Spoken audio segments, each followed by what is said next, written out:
মৃত ব্যক্তিকে স্বপ্ন দেখলে একটি ভুল কখনো করবেন না। আমরা অনেক সময় মৃত ব্যক্তিকে স্বপ্ন দেখি।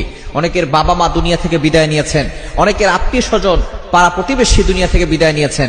আমরা তাদেরকে স্বপ্ন দেখলে অনেকে একটা ভুল কাজ করে থাকি।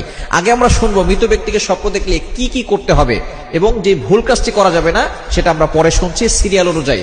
প্রথমে আমরা জানবো মৃত ব্যক্তিকে স্বপ্ন দেখলে কি কি করতে হবে। আমরা অনেক সময় মৃত মা বাবাকে স্বপ্ন দেখি, অনেক সময় আমাদের মৃত দাদা আছে, নানা আছে, যারা দুনিয়া থেকে বিদায় নিয়েছেন তাদেরকে স্বপ্ন দেখি। যদি আপনি মৃত ব্যক্তিকে স্বপ্ন দেখেন যে সে হাসি মুখে আছে, মনে করবেন সে কবর জগতে ভালো আছে। আর যদি দেখেন যে মৃত ব্যক্তি সে খুব কষ্টে আছে, কান্না করছে অথবা ভয়ঙ্কর কোনো জায়গায় রয়েছে, তাহলে মনে করবেন সে খুব কষ্টে আছে। যদি আপনি এই স্বপ্ন দেখেন যে সে কষ্টে আছে, তাহলে আপনি তার জন্য সদাকা করবেন, যতটুকু পারেন দান করবেন। আপনি যতটুকু পারেন কোরআন তেলাওয়াত করে তার জন্য দোয়া করবেন, নফল নামাজ পড়ে তার জন্য দোয়া করবেন।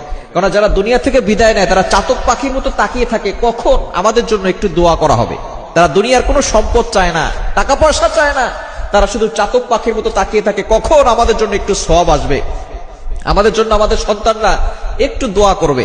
এজন্য সন্তান যারা আছে, পিতামাতা মারা গেলে এবং কোন দাদা দাদি নাতি যদি এমন থাকে যে সে বড় আলেম হয়েছে অথবা সে কোরআন শরীফ পড়তে জানে, সে তার দাদা দাদির জন্য দোয়া করবে, সদাকা করবে, এরপরে কোরআন তেলাওয়াত করে দোয়া করবে, নফল নামাজ পড়ে দোয়া করবে।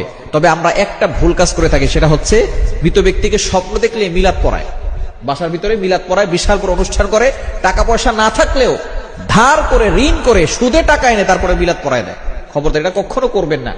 যদি আপনি দেখেন যে আপনি যাকে স্বপ্ন দেখেছেন সেই ব্যক্তি অনেক কষ্টে আছে, তার জন্য যতটুকু পারেন আপনি দান করবেন, অথবা কোরআন তেলাওয়াত করে দোয়া করবেন, অথবা আপনি নফল নামাজ পড়ে তার জন্য দোয়া করে দিবেন, সদকায়ে জারিয়া হিসেবে কিছু দান করবেন।